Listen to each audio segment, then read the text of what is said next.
할렐루야. 오늘 재직 헌신 예배로 드리는 여러분 모두를 하나님이 축복해 주시고 또 귀하게 사용해 주시기를 바랍니다. 교재 갖고 오셨죠?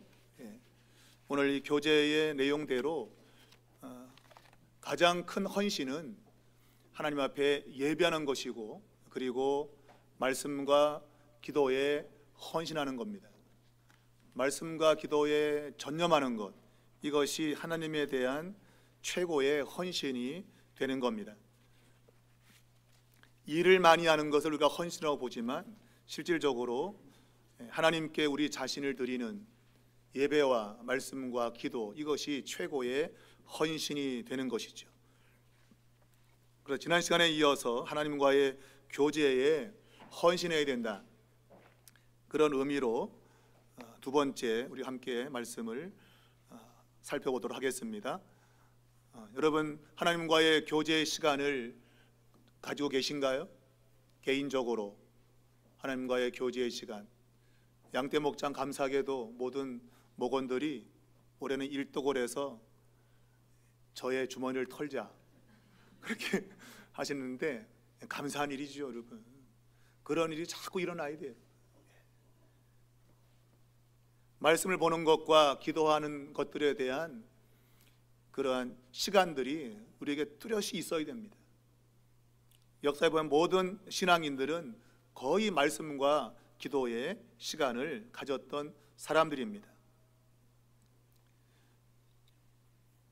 혹시 지난 한 주간 동안에 특별히 내가 하나님의 말씀과 기도에 좀 전념했던 그런 시간이 있었다 하시는 분이 있으면 잠깐 말씀해 보는 분 계십니까? 혹시 함께 좀 나누고 싶은 거?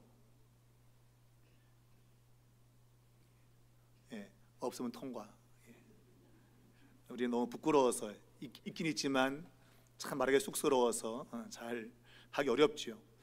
자, 우리 두 번째 볼게요. 시편, 오늘 읽은 본문 119편 97편에서 102절까지. 우리가 시편 119편은 주로 신명기나 잠언, 그런 말씀에서 영감을 받은 그런 시편으로 알려져 있습니다. 그 내용으로는 토라, 곧 모세 오경을 비롯한 또 이사야, 예레미야, 잠언, 이런 걸 포괄적으로 포함하고 있는 그런 내용 가운데 하나님이 어떻게 하라고 하는 그런 지시를 해준 것에 대해서 자랑하는 내용으로 시편 119편이 쓰여져 있는 것입니다. 전체는 22개의 연으로 나눠지는데, 우리가 히브리 글자에 22개의 알파벳으로 되어 있는 것을 각 연마다 이렇게 알파벳 첫 글자를 따서 A, B, C 돼서 A로 시작되는 문장이, 또 B로 시작되는 문장이, 이렇게 알파벳 순서로 쭉 끝까지 나열되어 있습니다. 첫 글자가 알렙이라는 단어고 마지막이 타우라는 단어입니다. 알파와 오메가 같은 것이죠. 그러니까 22개가 이렇게 순서대로 글자를 따서 한 연씩 이루어져 176절까지 구성되어 있는 것이죠.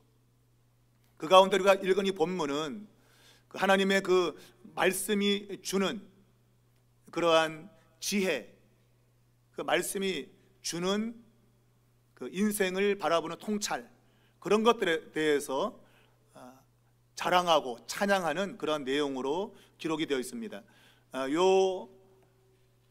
원래는 시편 119편 97편부터 104절까지의 말씀이 한 연을 이루고 있고, 이것은 히브리 알파벳으로 맴이라고 하는 요 미음처럼 생긴 그런 글자가 있거든요. 그게 알파벳으로 히브리 글자로 맴이라고 하는 글자입니다. 그것이 이제 97절부터 104절까지로 구성이 되어 있습니다. 그 첫 글자가 바로 이제 우리 한글 성경으로는 내가 주의 법을 이렇게 시작하고 있지만, 바로 이 매미로 시작되고 있는 그 구절은 어찌라는 말입니다. 마라는 단어인데 이 매미 이제 그렇게 발음되는 것이죠. 마, 어찌 하면서 이제 사랑스러운지요, 이게 맨 처음에 나와 있는 거예요. 어떻게 그렇게 사랑스럽습니까? 뭐가? 하나님의 말씀이, 그런 얘기죠. 하나님 말씀이 얼마나 좋은지 너무너무 사랑스럽다 그렇게 말하고 있는 것이죠. 그래서 요 구절을 하나님의 말씀을 대하는 우리의 자세, 그런 것으로 지금 이제 오늘 본문이 지금 질문하고 있는 것이죠. 하나님 말씀에 귀를 기울이는 태도가 본문에 기록되어 있다. 이것을 통해서 무엇을 배울 수 있는가? 곧 요 읽은 본문은 하나님의 말씀에 대해서 우리가 귀를 기울일 때 어떠한 자세와 태도를 가지고 들어야 되는가 하는 내용을 말하고 있는 것이죠. 자, 여러분이 이걸 쭉 읽어봤는데 읽고 나서 어떠한 자세를 가져야 될까 번뜩 떠오르는 것이 있나요? 이 말씀을 여러분 들으면서 제일 먼저 번뜩 떠오르는 것, 하나님 말씀을 귀를 기울일 때 태도, 어떤 것이 번뜩 떠오르시나요?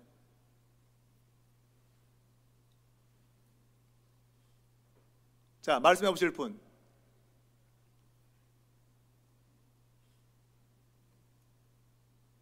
지적을 해내는가? 자원하여 딱 읽으니까 아, 말씀을 대할 때 이렇게 대해야 될 것 같습니다. 뭐 그거 있잖아요, 그죠? 뭐가 있을까요, 여러분? 탁 떠오르는 거. 우리 인도자, 우리 이동철 집사님. 사랑하는 사람을 그리워하듯 날마다 하나님의 말씀을 읊조린다. 아, 사랑하는 사람을 그리워하듯 말씀을 읊조린다. 우리 집사님은 그리워할 때 이렇게 최보연 이렇게 하셨군요. 예. 그리워서 최보연 이렇게 하셨군요. 예. 그게 가능한가요, 여러분? 내가 그리워하면 입에서 계속 그 이름을 부르는 거죠. 그래서 그 이름 부르다가 지칠 죽음 뭐 이름이요, 그런 것도 있잖아요, 시에. 내가 부르다 지쳤다 뭐 그런 것도 나오는데, 오늘 이 본문에는 어찌 그리 사랑스럽습니까? 라고 하면서 이 전체 내용을 보면 이 하나님의 말씀이 우리들에게 지혜를 준다라고 하는 그런 내용을 가지고 있어요. 그래서 이 말씀을 들을 때에 이 토라라고 하는 하나님의 말씀은 지혜의 근원이기 때문에 이것을 아까 말한 대로 아주 귀중하게 받아들여야 된다고 하는 거예요. 우리가 기동하다는 얘기는 다른 게 아니고 이것을 순종하는 자세를 가져야 되는 거예요. 이걸 듣고 마는 게 아니라 이 들은 걸 그대로 실천하는 순종적인 자세를 가지고 들어야 됩니다. 왜? 그렇게 해야만이 이 말씀이 우리에게 지혜를 주기 때문이에요. 하나님은 이 토라를 가지고 가르치는 지혜의 교사로 오늘 본문에 나타나 있는 것이죠.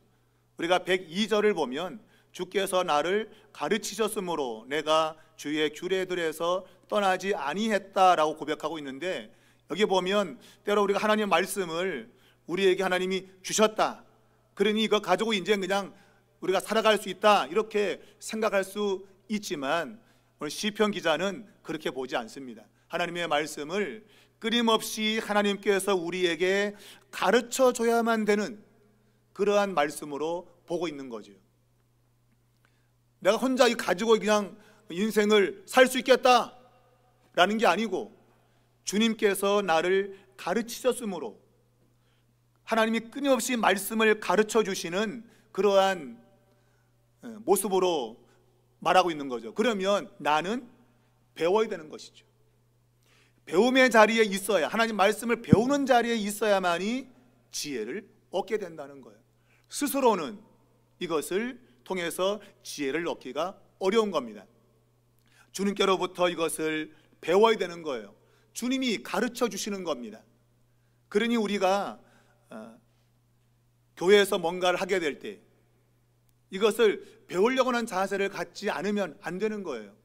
나 혼자 그냥 성경 읽고 그냥 다 할 수 있겠다, 천만의 말씀이죠.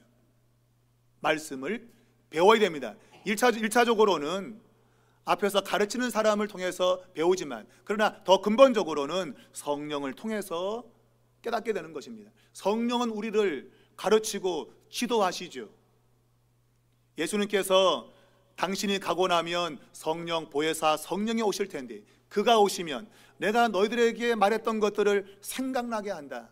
단순히 이것은 기억나는 게 아니라 그 말씀이 깨달아지도록, 그 말의 의미가 무엇인지 알게 되도록 한다는 의미예요.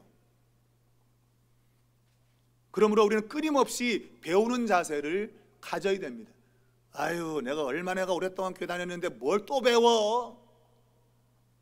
그런 분이 있다면 그런 분은 뭔가 아직까지도 신앙이 뭔지, 말씀이 뭔지를 모르는 분이에요.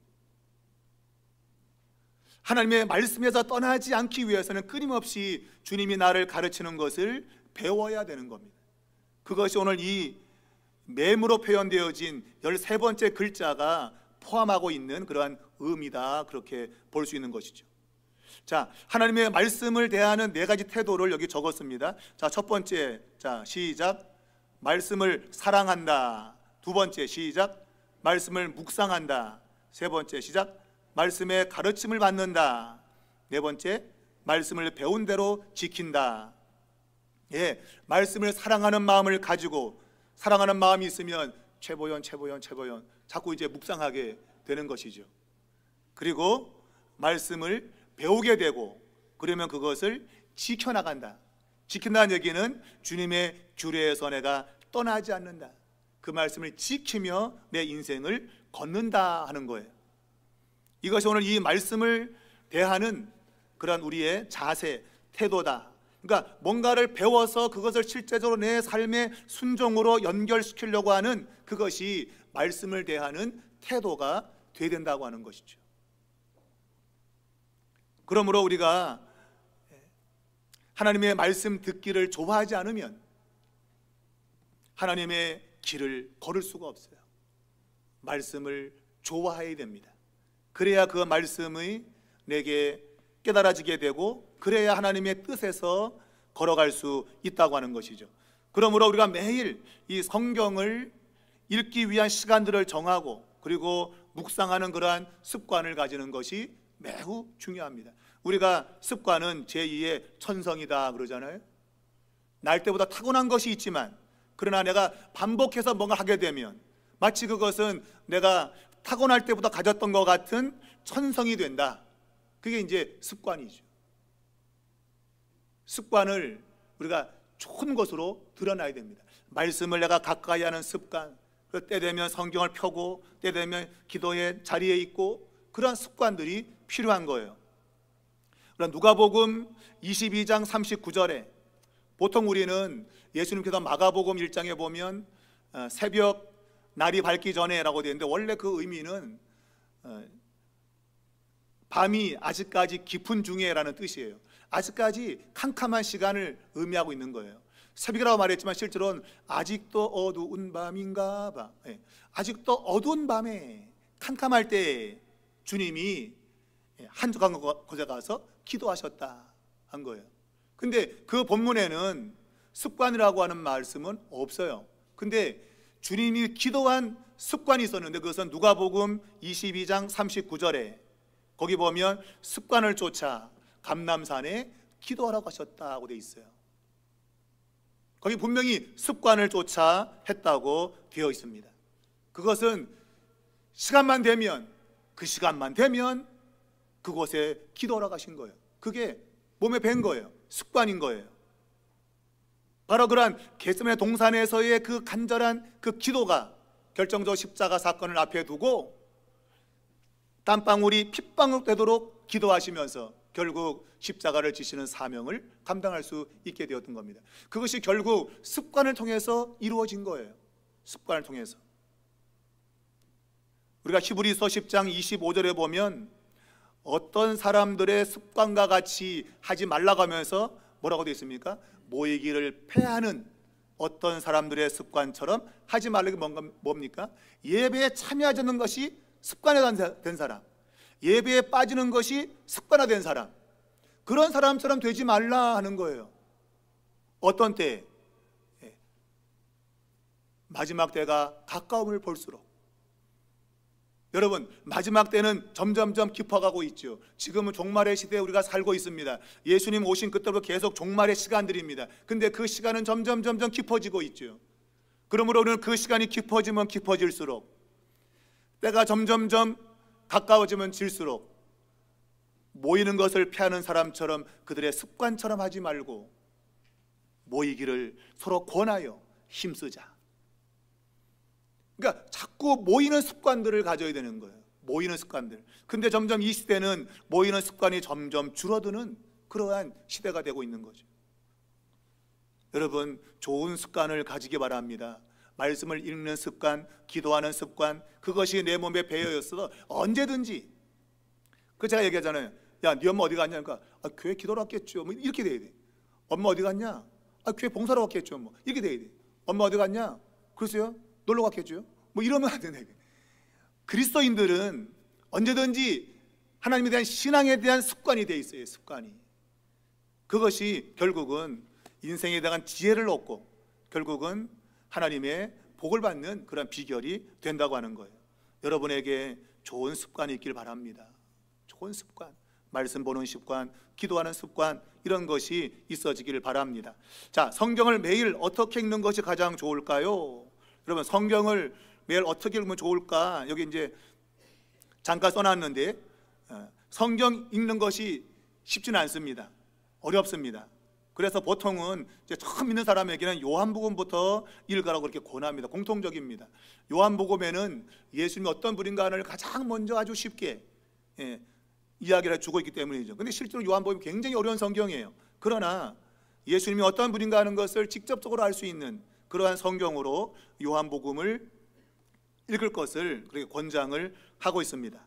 그래서 신약 성경부터 읽고 구약 성경을 나중에 읽어가도록, 물론 구약 성경부터 차례대로 읽으면 좋겠지만 대부분 그런 사람들은 성경 읽다 그만둡니다. 특별히 이제 레위기에 도착하면 더 이상 앞으로 진전이 없죠. 레위기 읽다가 에라 이거는 재미없다 하고 그냥 때려쳐요. 대부분 창세기, 출애굽기는 그래도 스토리가 있어서 읽다가 레위기에 들어오는 순간부터 이제 그냥 끝나버리죠. 더 이상 진전이 안 돼요. 그래서 될 수 있으면 신약 성경을 읽고 그다음에 구약 성경을 볼 때에는 좀 우리가 편하게 대할 수 있는, 물론 성경을 편하게 대한다 뭐 그런 게 없지요. 그러나 그래도 읽기에 편하다고 느껴지는, 여기 보면 이제 잠언이나 전도서, 시편 이런 것들은 읽기에 그렇게 부담이 없는 것이죠. 그래서 줄거리가 있는 그러한 구약 성경을 읽는 것이 그래도 성경에 대한 흥미를 가져오는데 많은 도움이 되는 것이죠. 또 이제 족보를 읽는 거, 구약서 족보 같은 거, 또 그것도 그냥 거기 막히면 또 재미없는 거. 이 웬 족보가 그냥 누가 누굴 낳고 이게 걸리면 그냥 이게 뭐냐 하고 그냥 그만둬버리죠. 그래서 원래는 순서가 없지만 그래도 내가 성경에 흥미를 가지기 위해서 이런 방식으로 하도록 많이 이렇게 권장을 하고 있죠.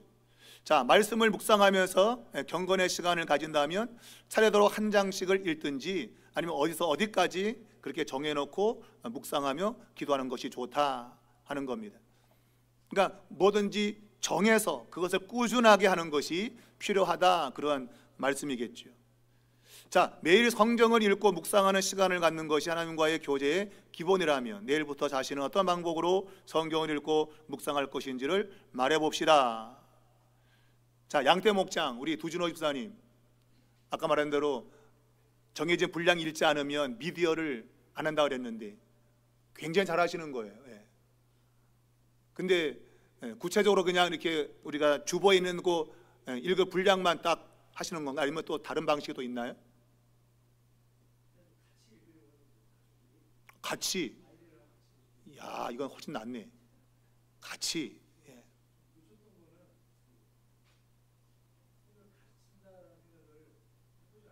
예.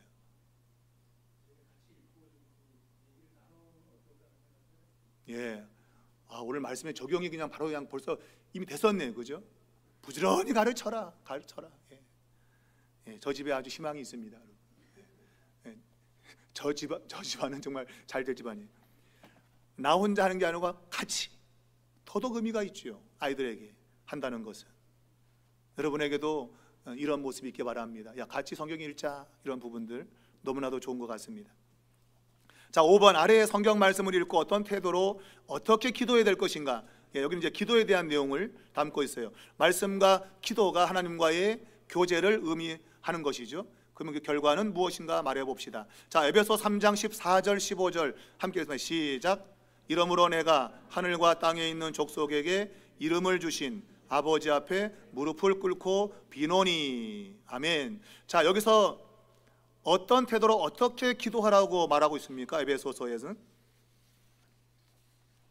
여기서 어떤 태도로 기도하라고 되어 있죠?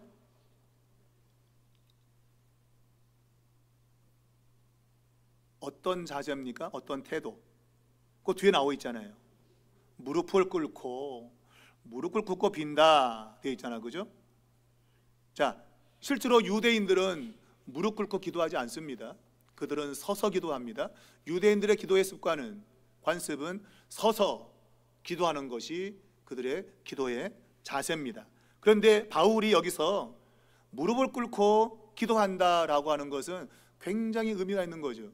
전통적인 기도의 방식과 다르게 기도하고 있는 것입니다. 물론 서서 손을 들고 기도하는 것 역시도 하나님께 깍듯이 존중의 표시를 가지고 있다고 보지만, 무릎을 꿇는다고 하는 것은 굉장히 정말 절박한 심정을 가지고 있는 겁니다.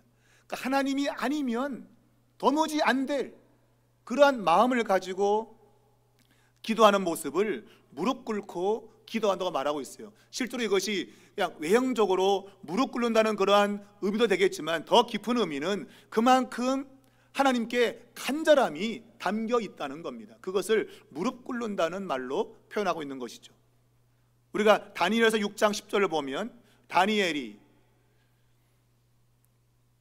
다른 신에게 만일 기도하거나 또 간구하는 이런 걸 보게 되면 당장 잡아다 그냥 사자골에 쳐넣는다, 그렇게 왕이 포고령을 내렸는데, 그걸 알면서도 하루 3번씩 예루살렘이 있는 방향으로 창을 열고 하루 3번씩 무릎 꿇고 기도했다고 돼 있어요. 다니엘은 유대인으로서 그는 서서 기도하는 것이 몸에 밴 그런 사람이에요. 그런데 거기서 무릎 꿇고 기도하고 있다는 얘기는 그 상황 자체가 너무나도 절박한 상황인 것이죠. 그런 의미에서 무릎을 꿇었다고 성경은 말하고 있는 겁니다. 오늘 우리가 하나님 앞에 기도하면서 절대적으로 그분께 복종한다는 그런 자세, 그런 자세가 바로 무릎 꿇는 데서 오는 겁니다. 그래서 실제로 어떤 사람은 오늘날 교회는 차별화가 없다, 거의 비슷한 유의 교회인데 뭔가 교회적인 특징을 가지려면 이거 의자 다 치워버리고 그냥 옛날처럼 방석 깔고 그냥 무릎 꿇고 그냥 주야 하는 게 더 낫다, 이런 분도 있어요. 그러나 그렇게 하면 다 무릎 관절 다 나가죠, 그죠? 무릎 관절 다 나가고 아파도 다 병원 실려가고 교회 못 나올 거예요. 우리가 어떤 형태로 기도하든 간에 그 자세보다는 그 마음의 중심이 중요해요. 물론 자세도 중요합니다. 그러나 더더욱 중요한 것은 내가 어떤 마음으로 지금 기도를 하고 있는가 하는 것이죠. 철저하게 복종하고 하나님을 붙드는 그런 마음으로 기도할 때 바로 무릎 꿇는 그러한 모습으로 하나님께 기도를 하게 되는 것이죠. 자, 시편 61편 8절 시작. 백성들아 시시로 그를 의지하고 그의 앞에 마음을 토하라. 하나님은 우리의 피난처시로다. 아멘. 여기서는 어떤 태도로 기도한다고 되어 있습니까?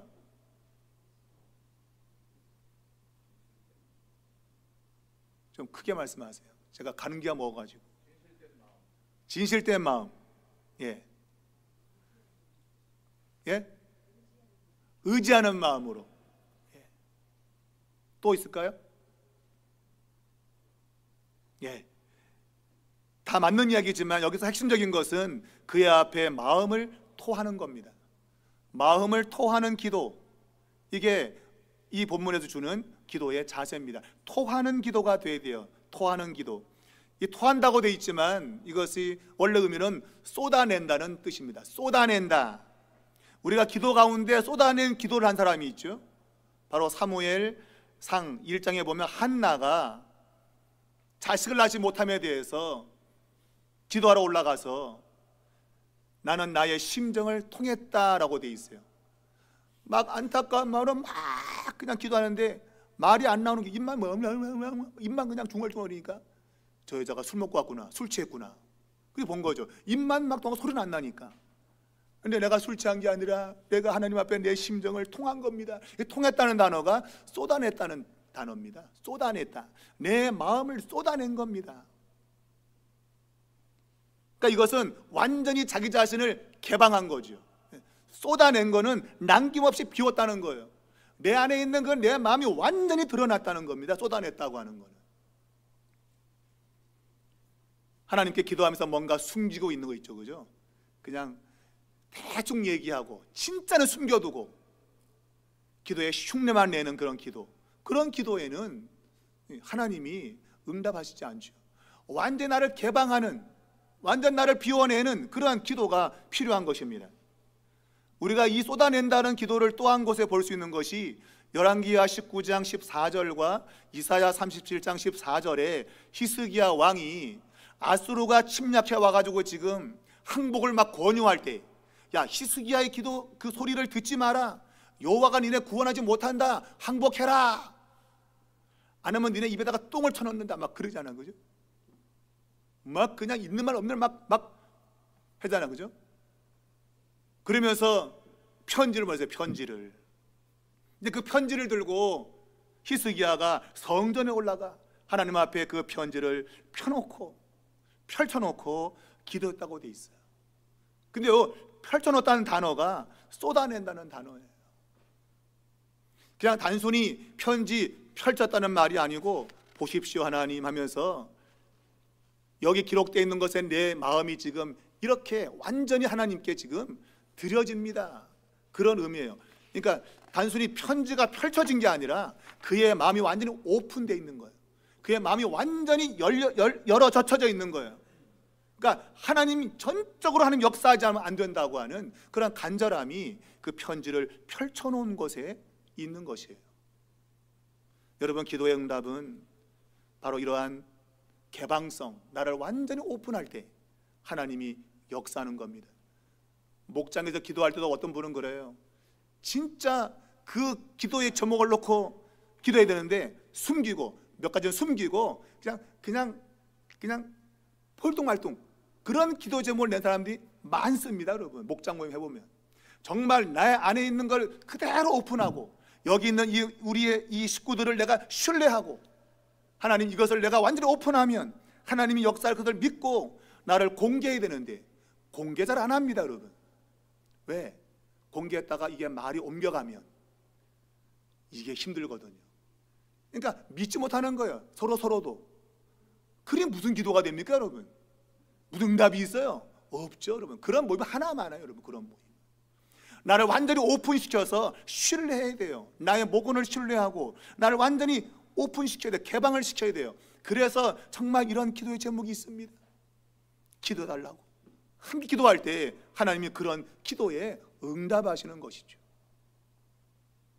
여러분, 목장 모임을 오래 하는 게 중요한 게 아니라 내 마음이 완전히 개방되어 있고 이 모임 안에 하나님이 역사한다고 믿는 그 믿음의 모임이 역사를 가져오는 거예요. 여러분, 그런 모임이 앞으로 잘 이루어질 수 있기를 바랍니다. 개인은 모여서 그냥 수다 하나 떨고 그냥 에라 시간 됐냐? 뭐 시간 되는 게 뭐가 중요해요, 여러분. 시간 된 게 내가 정말 이 모임 안에서 하나님의 역사를 경험하고자 하는 갈망, 그런 것들이 나타나야 그 목장 모임이 살아있는 겁니다. 안 그러면 그냥 사람 모였다가 헤어지는 거죠. 그런 목장 모임이 되어서는 안 됩니다. 나를 완전히 거기다가 오픈하고 개방하고 정말 성령이 자유롭게 역사할 수 있도록 하나님께 내어 맡기는 그런 모임이 이루어져야 된다는 것이에요.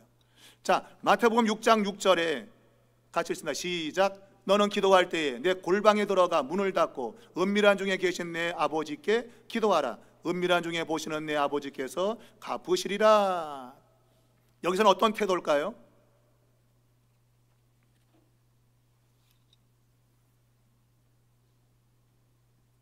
어떤 태도죠?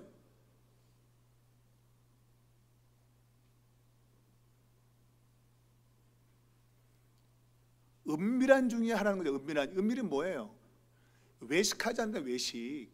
우리가 사람들이 많으면 기도하는 것처럼 외식하는 건데, 은밀한 곳에 가면 누구한테 보일 사람이 없는데 뭘 외식을 해요, 여러분? 혼자인데. 사람이 많으면 내가 기도하는 모습을 남에게 의식을 해가지고 막 때로는 보이려고 그래요. 기도하는 걸 보이려고 그러고, 뭐 진실한 것을 보이려고 그러고, 그런 게 있어요. 근데 골방에 들어가면 아무도 안 보기 때문에 외식이 없죠. 외식이. 기도에 외식이 없는 거예요. 그러한 자세, 외식하지 않는 자세를 여기서 말하고 있는 거예요. 그리고 억지로 하는 게 아니에요, 기도를. 왜? 골방에 들어가는데 뭘 억지가 어디 있어요? 자기 스스로 골방에 들어가는 거예요. 그것은 하나님과 독대하기 위해서 들어가는 자원의 발걸음이에요.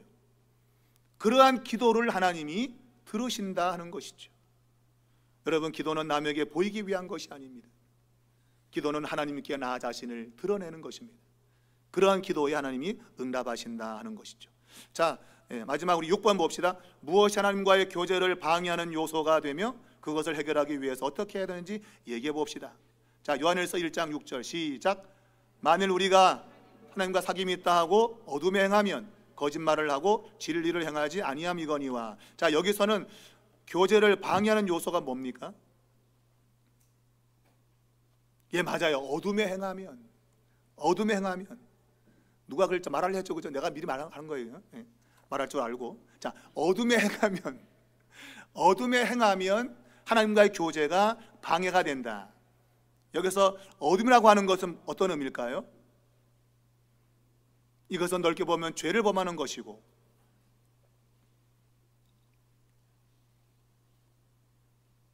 하나님이 싫어하는 것들을 행하는 것이죠. 그것이 어둠에 행하는 겁니다. 그것 하나님과의 교제를 방해하죠. 끊어놓는다 그예요. 자, 요한일서 1장 9절 시작. 만일 우리가 우리 죄를 자백하면 그는 미쁘시고 의로우사 우리 죄를 사하시며 우리를 모든 불의에서 깨끗하게 하실 것이요. 아멘. 여기서는 어떤 것이 우리를 방해하는가? 맞아요. 여기서는 죄를 자백하지 않는 것. 죄를 자백하면 다시 그 관계가 회복이 되는데, 죄를 자백하지 않으면 여전히 단절된 상태로 있는 것이죠. 그래서 우리는 죄를 안 지어야 되지만, 그러나 죄를 짓는 경우에는 빨리 회개하는 것이 돼야 됩니다. 우리가 하나님과의 교제가 단절된다고 해서 우리가 버림받는 건 아닙니다. 그러나 교제가 단절되면 그것은 불편한 관계가 되는 거죠. 하나님과 불편한 관계가 되고, 그것은 하나님의 은혜와 축복을 누리지 못하는 결과를 가져오기 때문에 빠른 시일 내에 우리의 죄를 자백하고 관계를 회복해야 된다 하는 것입니다. 원래 3시에 끝나겠는데 오늘 이렇게 늦었지? 왜 이렇게 시간이 많이 지났는가? 참, 이게 약속하고도 못 지켜 죄송한데요. 자, 하나님과의 관계가 단절되면 그것만큼 우리에게 불행한 게 없어요, 여러분. 믿는 자의 가장 불행한 것은 하나님과의 관계의 단절입니다. 죄 지은 인간이 에덴 동산에서 떠났다는 얘기는 단순히 그 먹고 마시는 게 막 다 갖춰져 있는 에덴을 떠났다고 하는 것에서 불행이 아니라 하나님과의 교제의 단절에서 오는 불행인 거예요. 우리는 에덴 동산에 막 그냥 먹을 게 즐비하고 그냥 뭐 가서 막 다 먹을 수 있는, 그걸 못 해갖고 불행한 게 아니고, 하나님과의 관계가, 하나님이 날이 서늘할 때 데이트하러 아담, 하와 데이트하러 찾아오는 게 단절된 것이죠. 그것이 이제 에덴에서의 추방을 말하는 거예요. 그게 가장 인간에게는 불행하다는 겁니다. 여러분에게 돈이 없거나 환경이 안 좋은 것이 불행한 것이 아니라 여러분이 기도가 안 되고 그리고 하나님 앞에 나가는 것이 점점 어려워지는 것, 그것이 가장 불행한 겁니다. 오죽했으면 다윗이 나는 성전에 참새 새끼가 되면 좋겠다. 차라리 참새를 더 부려야 돼. 참새를. 환경적으로 나갈 수 없는 그것이 그에게 너무나 고통스러웠던 거예요. 성전에 집을 짓고 사는 참새가 더 부러울 정도니, 여러분. 우리가 그런 마음이 있어야 되는 거예요, 여러분. 하나님께 나가는 것이 내 인생의 최고의 기쁨이 되어야 되는 거예요. 이것은 영적인 감각이 살아있는 사람에게만 느껴지는 겁니다. 그게 무뎌지면 이게 뭐 기도가 안 돼도 괜찮아, 하나님께 안 가도 괜찮아, 교회 안 나가도 더 좋아, 뭐 이러면 곤란하다. 이러면 여러분 제일 위험한 거예요. 이게. 내가 주 앞에 나가지 못할 때 마음에 괴로움이 생기고 뭔가 찔림이 생기고 그런 모습이 나타나야 그게 정상적인 거예요, 여러분. 올 한 해에 하나님과 정말 영적으로 더 친밀해지고 가까워지는 여러분 되시길 바랍니다. 여러분이 여러분의 마음을 토로할 때 하나님이 내가 다 듣고 있었다 하고 응답하시는 그런 정말 좋은 관계, 그런 영적인 관계가 이루어질 수 있기를 주의 이름으로 축원합니다.